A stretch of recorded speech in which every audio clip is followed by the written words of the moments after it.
You're trying to give the young people something that will help them, yet you don't know exactly what it ought to be.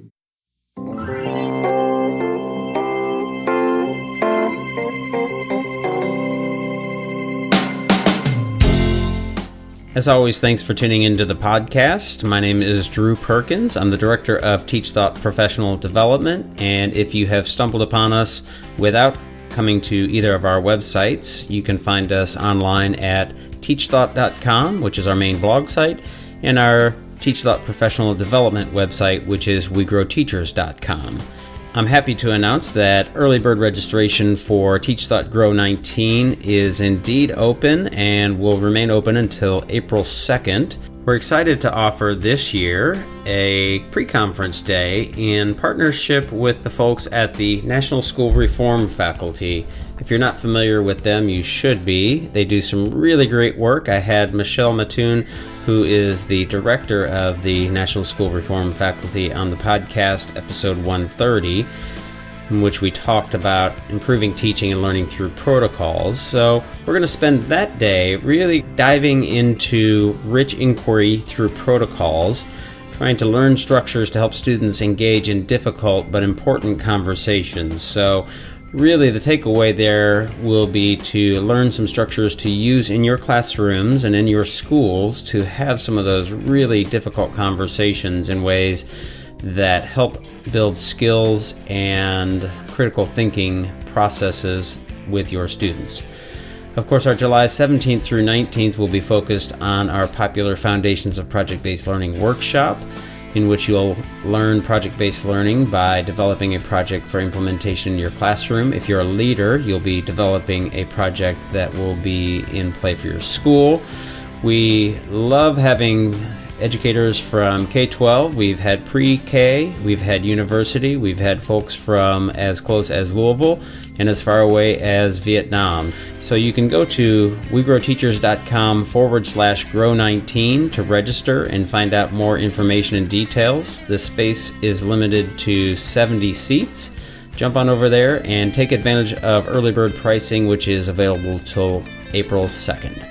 As always, I encourage you to leave reviews and share the podcast with friends and folks in your social media networks and other places. It always helps us to spread the word, to get better guests, and to increase our audience and help thinkers and educators around the world.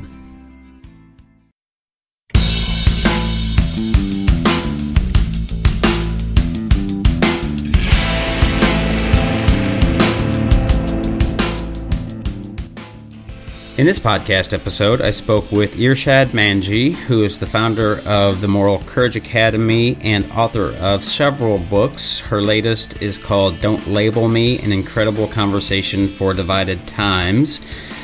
We touched on equity, social justice kinds of topics, and I was really looking forward to talking with her. I wish I would have had some more time, but authors are on book tours and have busy schedules, so she was gracious enough to connect with me. We talked about the ideas of diversity of viewpoint versus just diversity, the dynamic or difference between having a conversation versus lecture, which she thinks lots of social justice, equity activists are really focusing more on, the idea of safe spaces being not as important as being safe in discomfort, and talked about systemic racism as well as some other related topics. So I think this is an interesting and important conversation related to a few other podcasts I've had, and hopefully we'll have more as we explore the topics of equity and social justice in education. Hope you enjoy the podcast and find it useful. Irshad, welcome to the podcast. Let's go ahead and give our listeners a little bit of context about you. We don't have a ton of time, so I want to make sure that our listeners have some context from which to draw. So how would you summarize your sort of journey to where you are now and what you're doing now? Well, it's been quite the journey, but maybe we can reverse engineer this.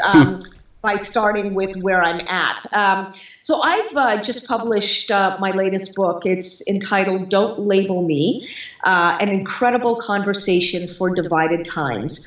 I have taught at the university level for many years, but I also visit schools, middle, high schools, to mentor both students and faculty in moral courage. Now, moral courage is a phrase that our listeners will have heard over a number of contexts and times. But the way I define it very simply is doing the right thing in the face of your fears. And from a biological perspective, we human beings fear all the time. It's the easiest emotion to have. And mostly what we fear is being judged negatively, being wrong about a position that we take or want to take, and being, being blamed for creating quote unquote trouble. Now, you wouldn't really conclude that given all of the trouble in our world today. But the fact is that, much of the reason that trouble can prevail is that the rest of us don't speak up very often. And when we do speak up, it is frequently in a destructive way, in a way that makes the people whom we are accusing of being the problem, making them feel defensive, which then only creates more backlash. So I've learned all of these, I've picked up all of these insights over the many years that I've been doing my work, not just as an educator, but also as an activist. My previous two books have been about the need to reform my faith of Islam. And I'm arguing, from that perspective that Islam is capable of having freedom, both individual freedom and human rights. But that the moderates within Islam need to be reinterpreting the faith in order to tap its full potential as a religion of peace. So as you can see, I will have, gone before many hostile audiences. Some of them are Muslim audiences, some of them are non-Muslim audiences, but audiences that have often wanted to shame me for the positions that I take.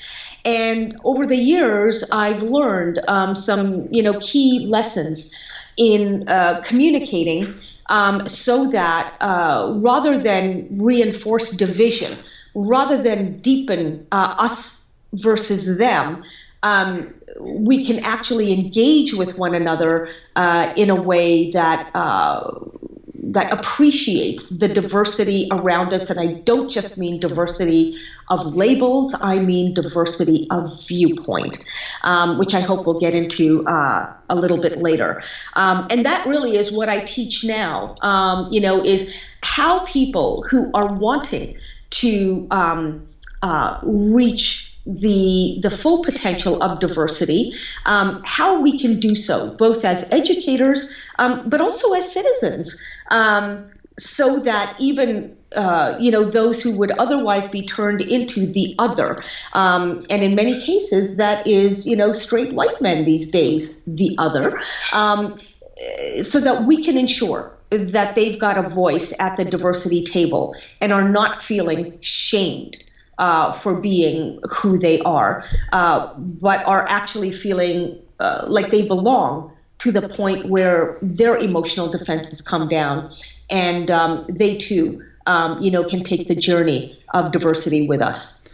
So let's kind of dive straight into it then, thinking about that dynamic insofar as academic discussions, which our work is focused, of course, on teaching and learning. So thinking about that from that perspective, one of the recent pieces that I had seen pop up in social media, and I think it was an NPR article, I think it's a really interesting topic or argument to have, debate to have, and I'm curious your thoughts is sort of how do we have academic discussions just in general around really hard topics and things that are perhaps, let's say, trigger kind of inducing. I don't like that word because there's now some stigma with that, but certainly, really hard to talk about subjects and maybe specifically, I don't know how you think about like the use or the verbalization of things like the N-word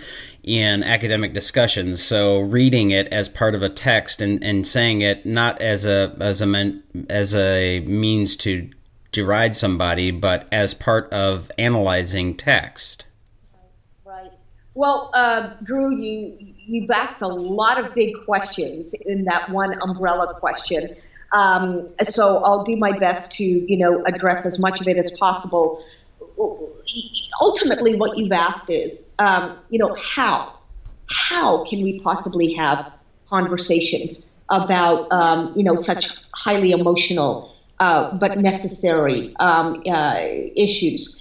And the first thing I want to point out is that, being part of the diversity crowd, if I can put it that way, I have noticed something that is taking place far too often, which is that when many of us as diversity champions use the word conversation, we don't actually mean conversation. We mean I am the expert in diversity, and I will now lecture you about what you are supposed to agree with.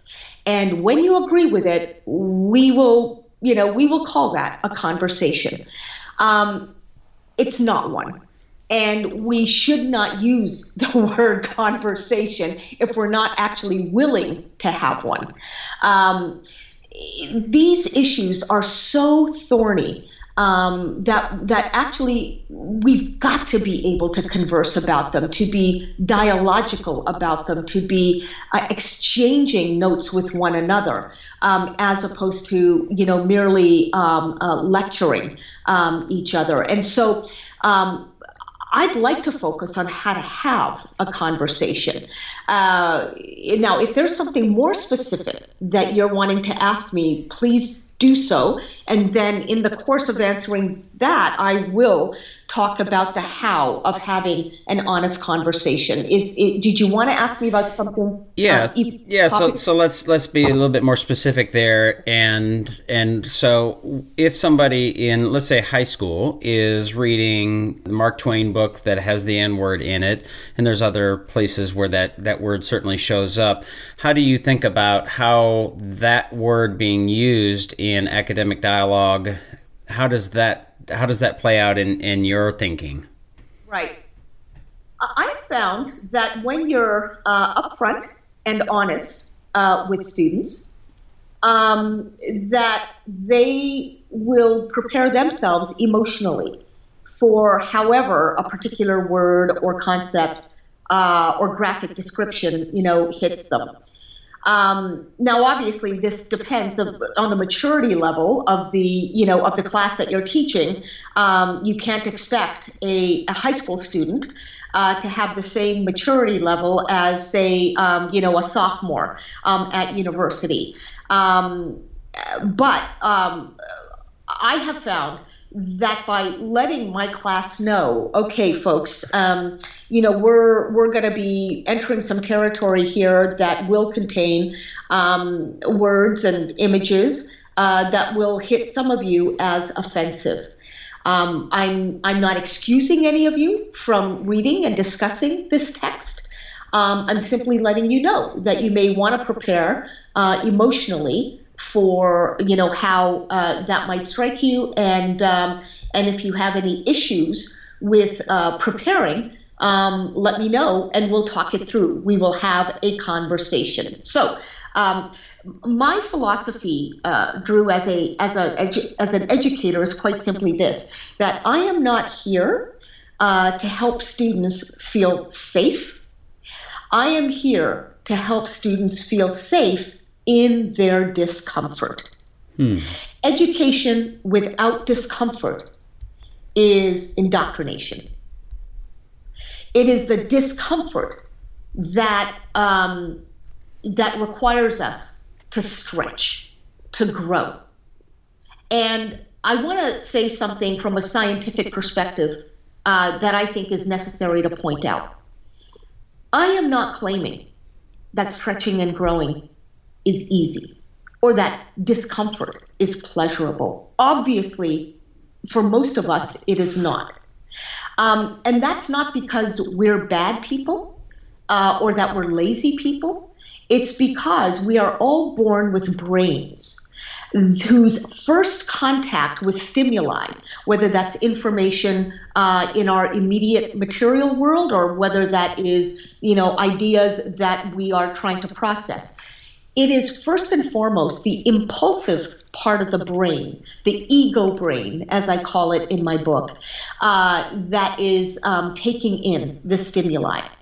And the ego brain, its role in our lives is literally to protect us from mortal threat. And in prehistoric and early historic times, this was absolutely necessary because anything that moved could potentially pose a threat to our very existence. The problem is that part of the brain, the ego brain, has not evolved to catch up with the kind of society in which we exist now. And so what it fails to do, the ego brain, the primitive part of the brain, is it fails to distinguish between mortal danger and mere discomfort. So when we encounter something like a word that hits us harshly, or an argument that that takes issue with our pre-existing biases, the ego brain wants us to believe that we are now in mortal danger. So the emotional defenses go up. This is a trick that our biology plays on our conscious selves, which is why we have to exercise, as conscious human beings, the will to transcend the ego brain and to ultimately tap into the evolved part of the brain where we make those decisions, where we actively make choices, the executive functions of the brain. We have to tap that part of the brain in order to have healthy discussions about what are otherwise only emotional issues. And in Don't Label Me, I give several, tips and strategies for how to start and sustain those kinds of taboo discussions. And it can start, by the way, with something that is deceptively simple, which is before you decide to, blurt out your reaction to something, take a breath, just one breath. Make it as deep as you possibly can. When we're anxious and nervous, we tend to breathe in a very shallow way.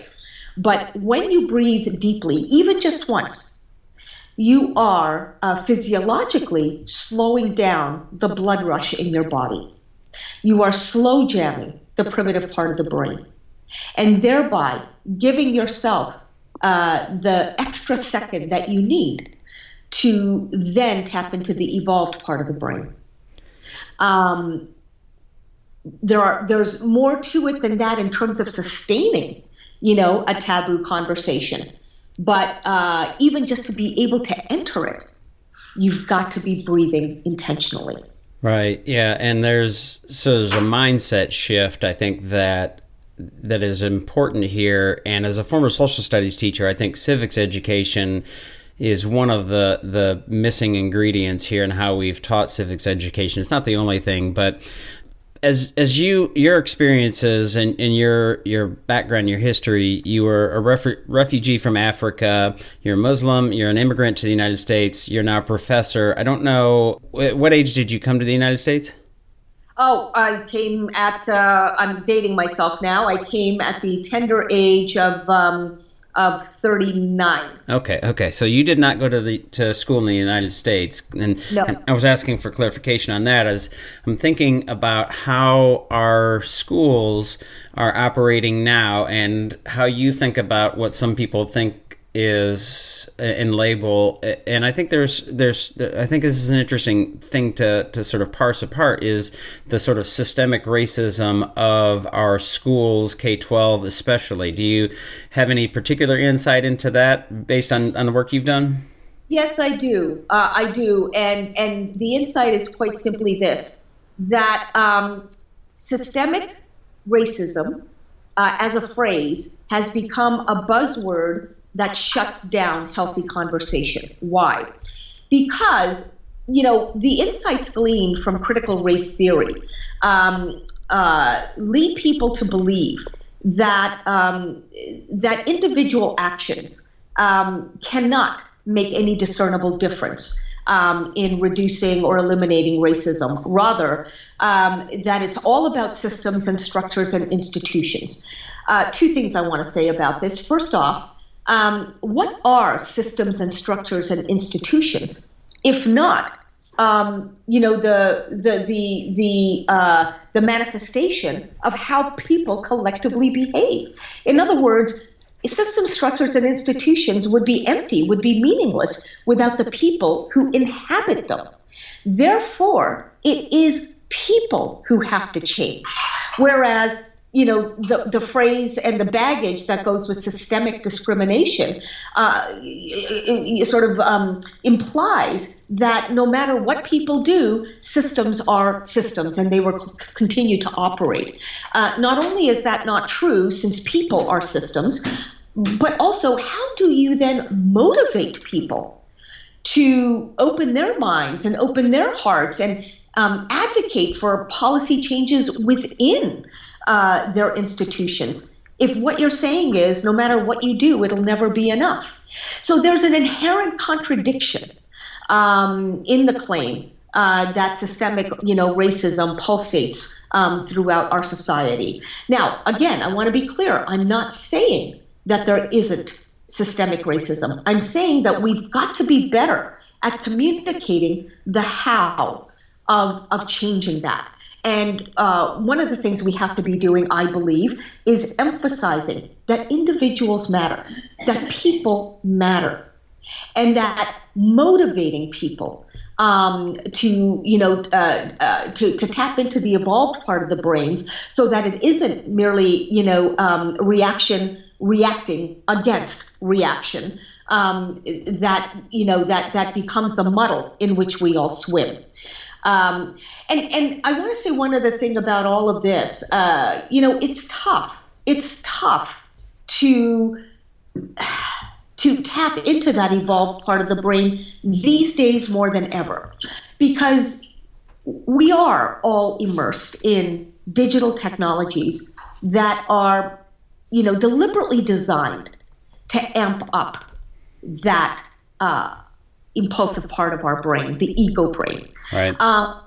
And this is why I think in the first instance, being able to engage one another, and I'm going to use an old-fashioned word here, with grace, becomes doubly important. Since we are increasingly manipulated by a culture of instant gratification, taking the time to listen to one another, especially when we disagree, is so key. If we take the time to do that, not only are we signaling to the culture around us that I will not be played by the desire, for immediate results. Not only are we signaling this, but we are also sort of appreciating a basic law of human psychology, namely reciprocity, that if I want to be heard, then I have to first be willing to hear you. And that is when a conversation can be had. Psychologically, let's keep in mind that when I take the time to hear you, I am, allowing you to lower your emotional defenses. And when that happens, you are more likely to give me the hearing that I claim I deserve. So this approach is, deliberate, and in its intentionality, it is far more constructive than merely hectoring the other. Well, one of the things I think that makes this kind of dynamic so frustrating is some of the things that you mentioned of the divisions that we have and the incentives that our current social media and all of those pieces that we are confronted with regularly, what that does for our behaviors, but also as we seem to become more polarized, as you say, so these tribes, right, that we have, if you say the left versus the right, and just to use that terminology somewhat loosely and generalized, but the left being more concerned in most people's perception with social justice and equity and things like that, and philosophically we can debate that, but that if you go too far left, which we're seeing on Evergreen College, and I forget the name of the one that's going on right now, some of these safe spaces and these trigger warnings, and not being able to have conversations and not being willing to subject them, students not being able to subject themselves to, not be willing to subject themselves to difficult taboo topics. And so that becomes such an easy target for the folks who are on the right, who are saying, see, what's happening on the left is absolutely absurd. And it is if you go way too far left. But then the right wants to say they're just being miscast in how they think about race and equity and diversity, and sort of pull yourself up by your bootstraps kind of thing. So it's like there's no real place to land that can make sense anymore. So that's really frustrating. It is frustrating, Drew. It is frustrating, but I would suggest that it is only frustrating in an enduring way if we are waiting for the other to change his or her behavior. Maybe the key here is we first have to change our behavior. And here's what I mean by that. In Don't Label Me, I tell the story of two young people, Genesis and Lewis. Genesis is a biracial hip-hop artist, grew up in Biloxi, Mississippi, and Lewis is the, sort of stereotypical straight white guy who also grew up in the same town as Genesis. Now, they fall on opposite sides of the issue when it comes to changing the Mississippi state flag. Genesis is offended and tormented by the slavery era symbolism in that flag. Lewis has never felt terrorized by the flag. And so he advocates that, it be kept the way it is. Genesis, on the other hand, feels very strongly that a new, much more inclusive flag needs to be designed and hoisted. And the story involves how they have both changed. She did a pretty incendiary protest against Confederate Heritage Month during one of her concerts, her hip-hop concerts. She tied a noose around her neck and allowed photographers to take that shot, and that went viral. And she received a ton of blowback. One of the messages that she received in the torrent of feedback that she got was from Lewis, who she vaguely remembered from their childhood. They both went to the same elementary school, but she hadn't spoken with him in, probably 25 years. So she didn't really know him at all. But what Genesis decided to do was take the risk, not the physical risk. She felt safe doing this, but take the emotional risk of inviting Lewis to her backyard and bringing him literally to the table where they could discuss this issue of the Mississippi state flag. At the end of that conversation, and remember, they had to build trust in real time. They didn't know each other at all except for that brief childhood memory of going to the same school.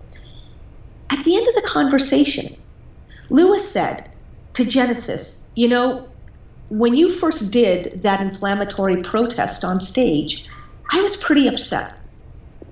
But over the course of this afternoon, I've come to see how sincere you are in wanting to hear where I'm coming from.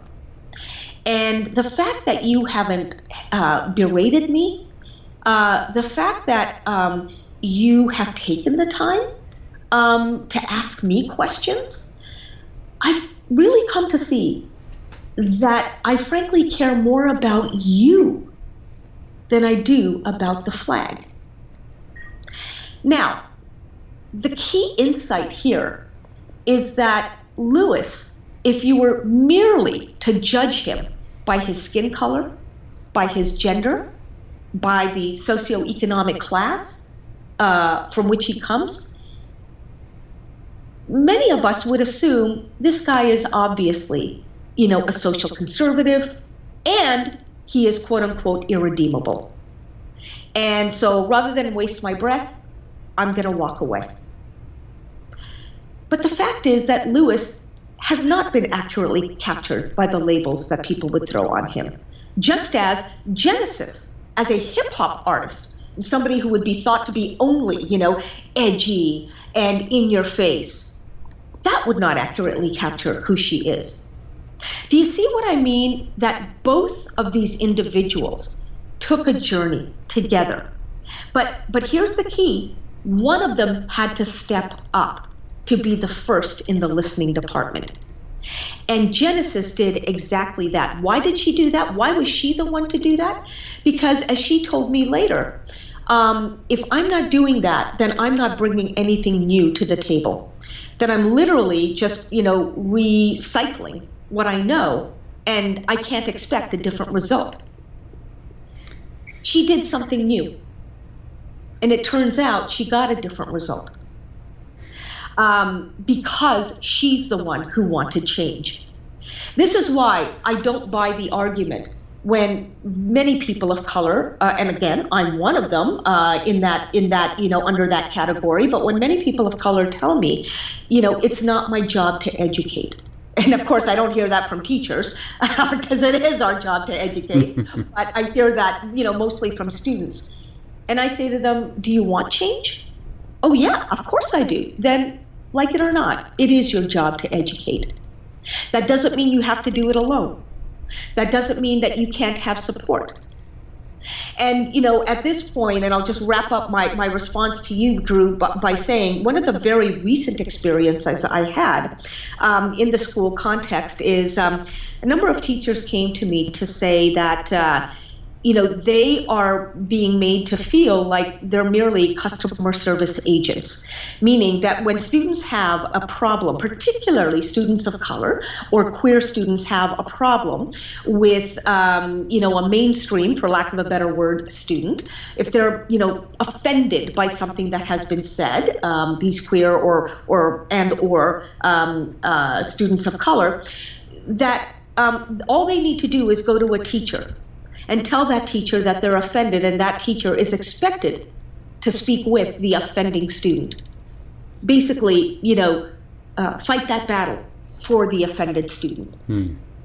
And I say that is exactly what it is to be a customer service agent.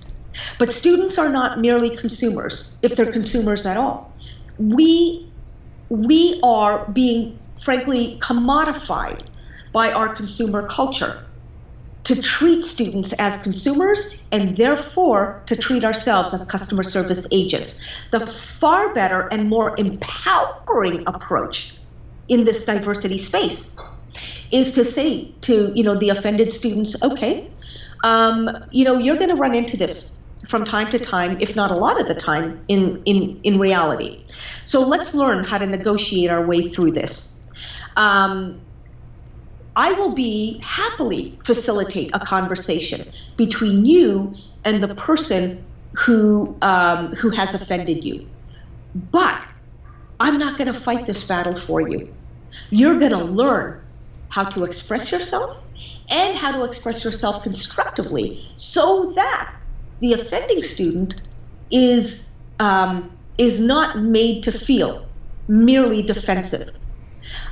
Because the moment you make that person feel defensive, then you're not only not bringing them along with you, but you are actively signaling to that person, the fact that I'm offended is all that matters.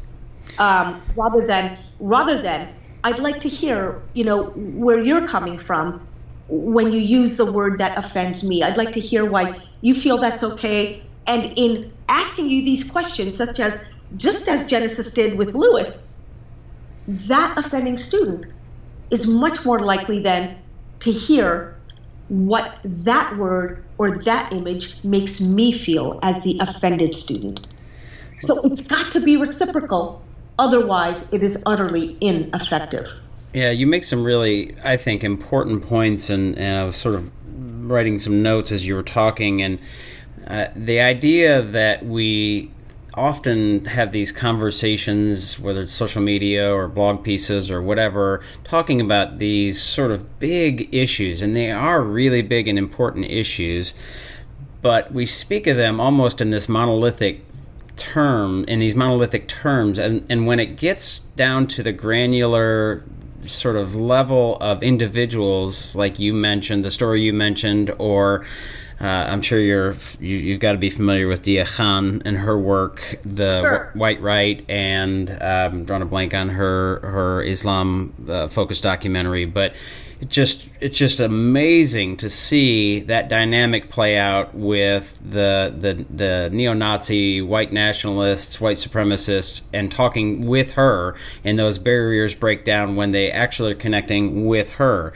And so, the associations that I wonder if we don't it seems like we make them in some sense with race or whatever. You can look at somebody and make some judgments, and we all do that. There's no doubt that we don't do that, but I wonder how much of that is association with culture. And then when you start to get into what they actually are thinking and their actual behaviors, that becomes a little bit different. And so I know. Go ahead. Education is all about, Drew? Isn't that what education is all about, is taking that journey into territory that you did not expect to be, different from what your assumptions were? Right, those aha moments, those profound thinking moments, right? Discovery. Yeah. And so I think that's a shift, and we talked a little bit before we went live about, I think, education and asking the wrong questions, and we have really become so focused on answers, and I think that we really should be focused on questions, and what are the important questions that we should be asking as educators, just in general. But let me boil that down, and I know we're short on time, so I want to kind of get to this as a level of importance to me, is what to you are the important questions, or some of the most important questions that schools and education in general should be asking about equity and social justice? Great question, Drew. I think one of the most important questions we can be asking about people with whom we have disagreement of any kind is this, and I'm going to be a little Kennedy-esque about it, okay? Ask not how I can change the other's mind. Ask, what am I missing about the other? Mm-hmm. Meaning, once again, in asking the question, what am I missing about the person whom I label as X, Y, or Z? We put the onus of discovery first on ourselves, right? And we say to ourselves, we remind ourselves, not only do I not know this person merely by labeling them, but also, that they have the potential to surprise, as I have the potential to surprise anybody who thinks that just because I'm Muslim, or just because I'm gay, or just because I'm a feminist, somehow they know what my story already is, or they know the quote-unquote script from which, I read. If we continue to protect ourselves from the element of surprise, then we are losing our humanity. We really are.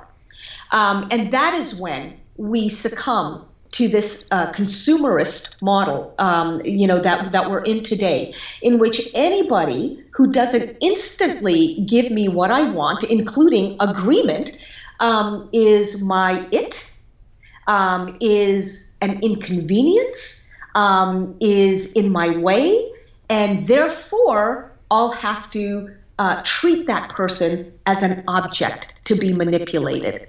I mean, that is the essence of dehumanization. And it troubles me to no end that in the diversity and inclusion space, we so often, as practitioners, succumb to the otherizing of the very people whom we assume are otherizing us. Let me quickly tell you, I did a tour with a previous book of mine, a tour of the American Midwest. And I, of course, spoke to many Midwesterners who are themselves part of the book reading public. And one of the questions, this was in 2009, one of the questions that continually came back to me was, Irshad, why is it that, people, on the coasts, so easily label us as racists and misogynists when they don't even know us? Whatever happened to giving respect in order to get respect? And I went back to one of my colleagues at New York University to brief him on the questions that my Midwestern readers had. But get this, Drew, he was not interested in hearing what they were interested in. Rather, he simply wanted to know, Irshad, how often did you experience Islamophobia? Notice that question. It wasn't, did you experience Islamophobia? No, that assumption was already made that I did. Rather, the question was, how often did you?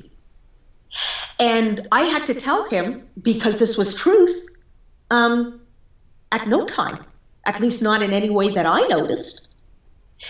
And over the course of a conversation that he and I had about his presumptions about Midwestern Americans, we came to realize, that he, in the process of assuming that they had othered me, he then othered them. He turned them into his it.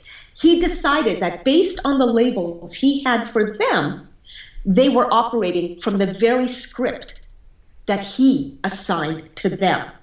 So it was assumption on top of assumption on top of assumption. And so my simple, plea here for those who are sincerely wanting to promote diversity is, let us change ourselves as we expect change in the other. Because often the other, on his or her own, is not the problem. Rather, it is how we approach them and how we other them that they are often reacting to. Yeah, so if we can go into any, conversation asking not how can I change their mind, but rather, what am I missing about them? What haven't I asked myself about them? What am I assuming about them? And if we can then ask more questions based on the presumptions that we are making, I think we'll find, that we can push past the labels. We can use them as a starting point, those labels, but we are doing diversity a huge disservice if we use those same labels as our finish lines. Well, Irshad, it's something I wish we had more time to talk about. I know you've got some other things you've got to get on to. So for our listeners, Irshad Manjji is her name, founder of Moral Courage Academy. You're a professor at USC, right? Southern California? Yes. Right, and author of the new book, Don't Label Me, an incredible conversation for divided times. And thank you so much for your time. Are there places where folks should find you? I know social media and all those kinds of places are out there, so let us know those. Right. So first and foremost, if you'd like to know more about the work and about the Moral Courage Academy, please come to irshadmanjji.com. I should, by the way, let your listeners know that in the month of June, I will be launching an online course for educators specifically who wish to teach these skills. And you can, again, bundle them all up in the phrase moral courage, doing the right thing in the face of your fears. And by that, I mean challenging your own ego so that you're not so worried about being wrong or judged or blamed, and rather trying something new, allowing yourself to challenge your ego so that you can try something new, as you engage in the diversity space. So look for that online course for educators. And that'll be on irshadmanjji.com. Twitter is at Irshad Manjji, Facebook /Irshad Manjji, and Instagram. Instagram would be real Irshad Manjji. But again, if you just come to irshadmanjji.com, you'll find all of that information and more. And I very much look forward to taking the questions, concerns, and requests of teachers and administrators along the way. Yeah, sounds fascinating. And again, thank you for your time. I wish we had more time. Hopefully we'll get a chance to talk again and or cross paths at some point in the future. Thanks for the work that you do, Drew. That'll do it for today's podcast episode. Thanks again for tuning in. Don't forget to review us and share us on your network so we can grow our audience to better meet your needs. Also, don't forget to find us on our websites, TeachThought.com and WeGrowTeachers.com, as well as our various social media outlets.